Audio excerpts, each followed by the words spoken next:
Remue ménage.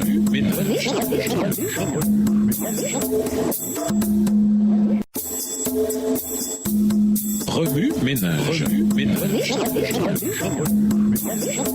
Bienvenue dans votre émission. Ménage. Nous voilà à la leçon de mercredi. Invité, Dieu avec nous. Jésus lui-même est l'accomplissement de tout ce que le sanctuaire cherche à enseigner. On lui donnera le nom d'Emmanuel, Dieu avec nous. Matthieu 1, verset 23. La lumière de la connaissance de la gloire de Dieu resplendit sur la face de Christ. Dès les jours de l'éternité, le Seigneur Jésus-Christ était un avec le Père. Il était l'image de Dieu, l'image de sa grandeur et de sa majesté, le rayonnement de sa gloire. 2 Corinthiens 4, verset 6. Hébreux 1, verset 3. C'est pour manifester cette gloire qu'il est venu en ce monde, sur une terre obscurcie par le péché. Il est venu révéler la lumière de l'amour de Dieu. Il a été Dieu avec nous. C'est pour cela que la prophétie avait annoncé « On lui donnera le nom d'Emmanuel ». Extrait du livre Jésus-Christ, chapitre 1, page 11. Livre écrit par Ellen G. White. Dès le début de la création, Dieu a toujours eu pour dessein d'être un avec son peuple. Au commencement, il a été révélé dans toute la création. Les cieux, la terre, les montagnes, les fleurs et les ruisseaux. Tout cela indiquait le grand amour du Père pour nous.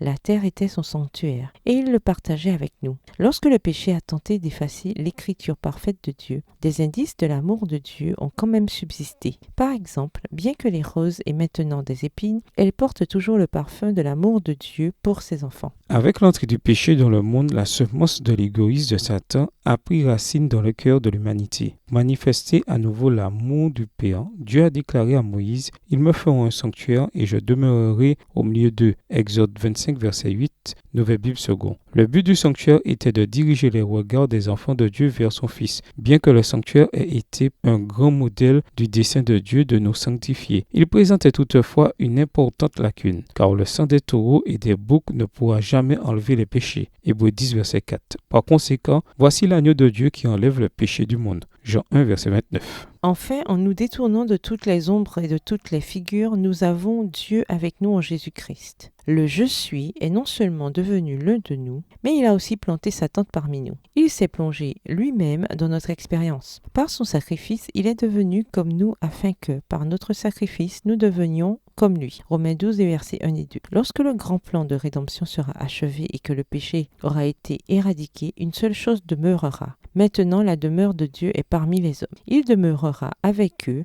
et ils seront ses peuples. Dieu lui-même sera avec eux. Il sera leur Dieu. Apocalypse 21, le verset 3. Amen. Oui, Ménage, où voyez-vous Jésus dans Exode 25, les versets 1 à 9? Que vous dit Jésus par ces textes? De quelle façon l'expérience humaine de Jésus a-t-elle un impact sur votre relation avec Dieu? En quoi voyez-vous Jésus différemment ou le voyez-vous de nouveau? Comment réagissez-vous en voyant Jésus de cette manière? Au revoir. Et à demain si Dieu veut. Remue ménage. Remue ménage.